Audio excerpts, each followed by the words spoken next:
За 5 дена истекува јавниот оглас за земјиштето на Џумаилија. Станува збор за 3 хектари по земјоделец, кои се дел од земјиштето кое беше во сопственост на поранешниот агрокомбинат Џумаилија.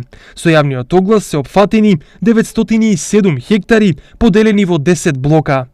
Затоа ги мотивираме сите заинтересирани за земјоделското производство да се обратат во Министерството, да ги добијат потребните информации и да конкурираат за овие, но и за површините кои што ќе објавуваме на следните огласи. Намената за кое што се дава земјоделското земјиште е подигање на долгогодишни насади со лојзе, овоштарници и хмеј, оранжерии, долгогодишни насади со лешник, маслинарници, ливади, римници, спортско-рекреативни активности и рурален туризам, како и одгледување на други земјоделски култури.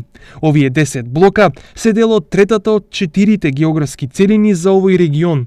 Во следниот период за 4-та целина ќе се објави јавен оглас за давање под закуп на земјоделско земјиште во државна сопственост за површини до 3 хектари по земјоделец или околу 600 хектари, со цел и помалите земјоделци од Свети Николскиот регион да дојдат до парче земја.